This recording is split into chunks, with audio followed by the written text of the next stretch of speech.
Aujourd'hui, nous recevons un grand monsieur de la musique sénégalaise, un des pionniers, on peut dire, quelqu'un qui a marqué toute une génération. Merci beaucoup. Quelqu'un qu'on surnomme souvent la voix des sans-voix, Omar Pène pour ne pas le nommer, lead vocal du Super Diamono. Omar, bonsoir. Bonsoir. Depuis quelques moments, on n'a pas vu Omar Pène. Aujourd'hui, il y a beaucoup d'actualités musicales sur Omar Pène. Que nous vaut ce retour? Tout d'abord, je salue tous les auditeurs de la RFM. Tout cela pour dire que depuis un certain temps, on était en train de travailler sur le retour d'Omar Pène, si on peut dire les choses comme ça. Parce que j'étais absent pendant un certain nombre d'années. Donc je ne vais pas revenir là-dessus parce que tout le monde le sait encore une fois. Mais pendant tout ce temps aussi, on était en train de peaufiner quand même une stratégie pour leur proposer encore une fois un programme, notamment la sortie de 2 albums et éventuellement et de réorganiser le groupe Super Diamono avec l'arrivée de Dembel et pas mal d'autres musiciens effectivement. Donc on a travaillé sur ça, mais comme j'ai l'habitude de le dire, les gens de la maison, c'est que nous faisons les choses sans tambour ni trompette, encore une fois. Donc on a entendu pas mal de choses concernant Omar Pène, mais en ce moment-là, on est en train de nous organiser. Aujourd'hui, nous sommes enfin à mesure de proposer quelque chose à nos fans, quelque chose au public, encore une fois, d'où la sortie prévue de 2 albums, un album international, plutôt world music, et un album, local, plus proche quand même de nos fans qui vivent ici, quoi, encore une fois, un album plutôt mbala. Sortie prévue? Déjà, il y a les singles qui commencent à sortir, mais je crois que dans un premier temps, il y aura une sortie digitale chez Believe, parce que j'ai signé un contrat avec la maison Believe. Donc les collaborateurs sont en train de travailler sur ça. Tout est prêt et je crois que d'ici quelques jours, vous journalistes, vous serez invités à une séance d'écoute, n'est-ce pas, pour pouvoir apprécier encore une fois et éventuellement avoir une plus large connaissance du travail qui a été fait. On a vu, vous l'avez dit, un single qui est sorti, Loutard, avec Fad Freddy du groupe Daredi. Les 2 albums, on peut avoir leur nom?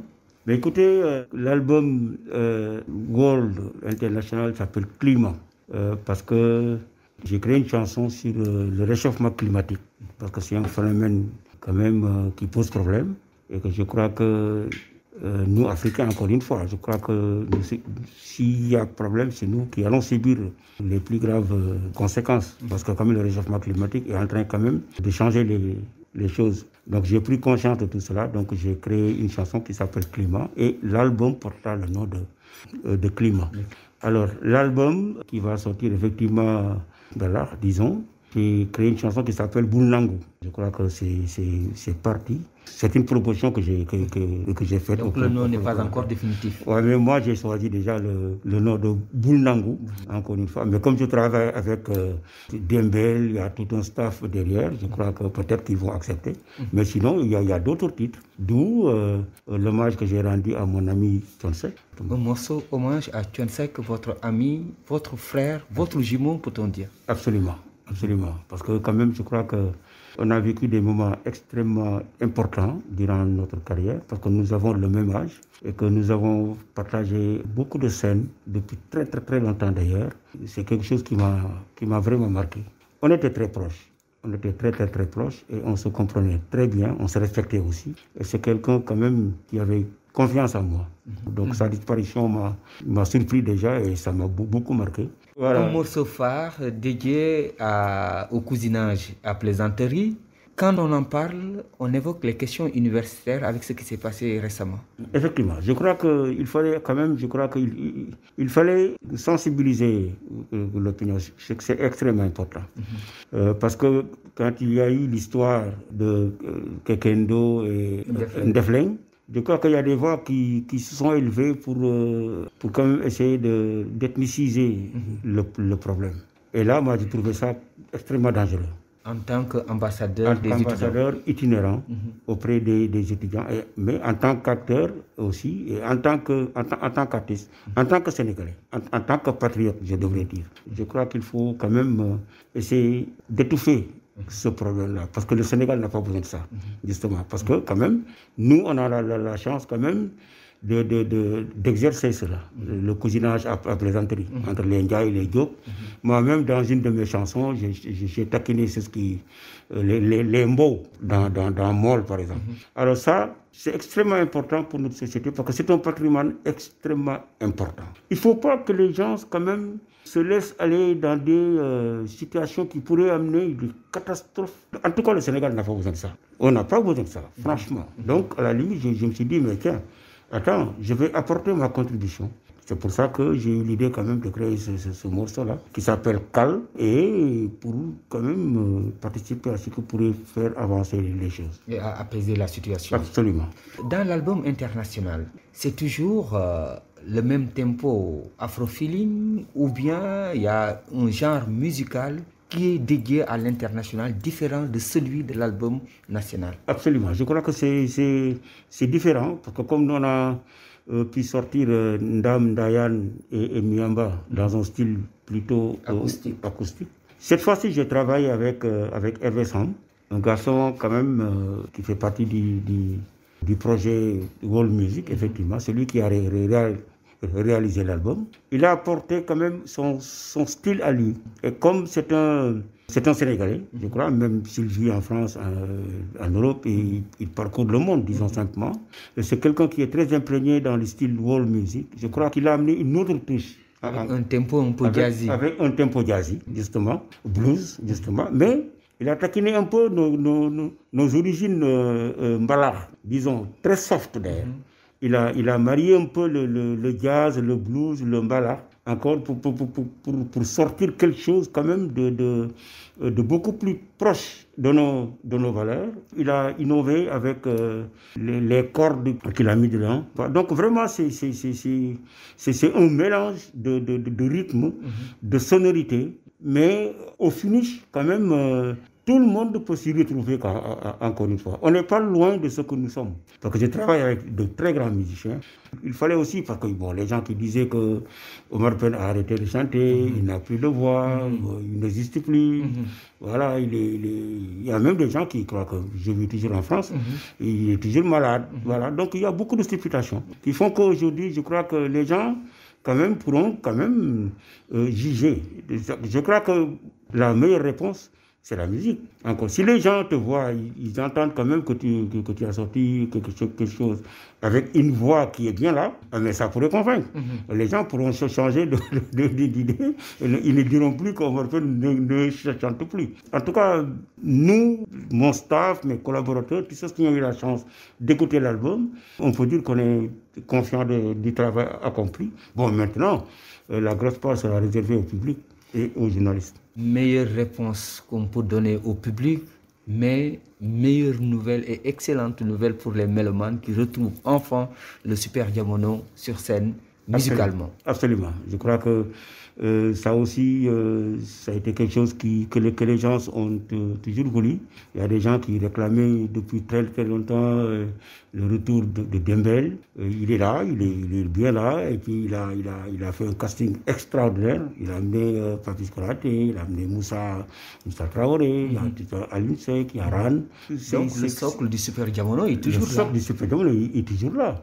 Avec des guests peut-être. Avec des guests, effectivement, justement. Et puis il y a l'apport de Alain, le saxophoniste de Isnour. Qu'est-ce qui va différencier ces albums des morceaux que l'on connaît traditionnellement? Qu'est-ce qui va être la différence? Mais vous savez, je crois que le Super Diamono, c'est d'abord un style. Et je suis sûr et certain que, par exemple, avec un musicien comme Dembel, qui est là depuis presque 30 ans, qui connaît le style Diamono, et qui connaît bien Omar Pène, on est toujours dans le style Diamono. Bon, mais avec quand même de nouveaux musiciens qui sont venus rejoindre le groupe. Et chacun amène son talent. Et dès les premières notes, tu entends, tu dis, ah mais ça c'est le Super Diamono. Et ça, c'est la marque de fabrique du Super Gabon. Avec une certaine ouverture, si l'on sait que Omar est aussi très lié à la jeune génération, Exactement. notamment aux jeunes des cultures urbaines. Exactement. On a vu dans Mom Tamit avec Didier Awadi, Exactement. dans Fit avec Degiti. Exactement. Est-ce qu'il y a d'autres jeunes, hormis Fada Freddy, qui sont dans ces albums? Non, il n'y a que Fada Freddy qu'on a invité dans un premier temps. Vous savez, la musique, c'est une question de feeling. Dans l'autre, quand il a fallu quand même choisir quelqu'un, on s'est dit pourquoi pas Fada Freddy, parce qu'il a le profil. Franchement, on ne s'est pas trompé, parce qu'il a tellement bien chanté que réellement, tout le monde est vraiment content. Même lui, il était très satisfait, justement, parce que pour lui, il a réalisé un rêve. Chanter avec Omar Pène n'est pas donné à... Voilà, justement. Donc, comme on n'a pas encore raccroché les crampons, peut-être que dans les prochains albums, on aura invité d'autres artistes. Omar Pène, je l'ai dit tantôt au début, la voix des sans-voix, beaucoup de thèmes abordés, la jeunesse, les femmes, les enfants des rues, les étudiants. Est-ce que dans cet album, c'est toujours les mêmes thématiques? Si, tout à l'heure, j'ai parlé du réchauffement climatique. Mais aussi, j'ai un titre qui parle du terrorisme. C'est un phénomène quand même que nous vivons. Et qui est toujours d'actualité. Et qui est toujours d'actualité. Alors, je dis dans la chanson, il ne faut pas qu'on se dise que ça n'arrive qu'aux autres. Il vaut mieux se prémunir. Essayer quand même d'être très vigilant. Parce que c'est à nos portes là, franchement. Et qu'un jour, je ne le souhaite pas, ça pourrait nous arriver. Encore une fois. J'anticipe pour essayer quand même de dire aux gens de faire très attention, surtout par rapport à nos jeunes. Il faut quand même les surveiller, mais il faut aussi leur donner les moyens de pouvoir travailler dans un premier temps pour ne pas se laisser acheter ou pour se laisser convaincre par certains vendeurs d'illusions, encore une fois. Donc je pense que sincèrement, il y a cette chanson-là pour sensibiliser encore une fois, aussi bien nos jeunes que nos autorités, que nos décideurs, nos parents. Je crois que c'est extrêmement important aussi. Une alerte lancée par Omar Pène. À part la sortie, on voit aussi qu'il y a tout un programme d'activités musicales liées à Omar Pène, mais aussi un concert avec Afsud. Donc c'est la soirée annuelle des fans qui s'organise tous les 24 décembre. C'est la semaine de la suite. Et qu'ils vont reprendre pour le 14 août. Le 14 août au musée des civilisations noires. Je crois que ce sera la première grande soirée de Omar Pène. Pourquoi? Parce qu'en fait, je crois que je le réserve la primeur de la première soirée animée par Omar Pène. Malgré que j'ai reçu pas mal de sollicitations pour animer ça et là des soirées, mais j'ai toujours dit que je réserve la primeur à la suite. Parce que pour moi, quand même, c'est ma famille, ce sont mes enfants, mes frères, encore une fois, mes amis. Et si ce sont des jeunes qui se sont organisés en amical des fans du Super Diamono. Les adultes maintenant. Il y a des adultes, il y a même des vieux. C'est de génération en génération, ça se renouvelle au fil des ans. Là, ils m'appellent même Baïpen. Alors, et quand j'étais alité, c'est des jeunes qui étaient complètement désemparés, débousselés. Et j'ai même créé un morceau qui s'appelle Merci. Merci dédié à tous ceux quand même qui m'ont apporté leur soutien pendant que j'étais alité, qui priaient pour moi. Et je crois que ça a été quand même une thérapie pour moi. Et je me suis dit, mais je n'ai pas le droit de lâcher, je n'ai pas le droit de démissionner. Mais quand même, je dis tout simplement merci. Merci beaucoup, Omar Pène. C'était un plaisir d'être reçu ici chez vous, à Sacré-Cœur. En tout cas, merci et encore beaucoup de santé. Merci beaucoup.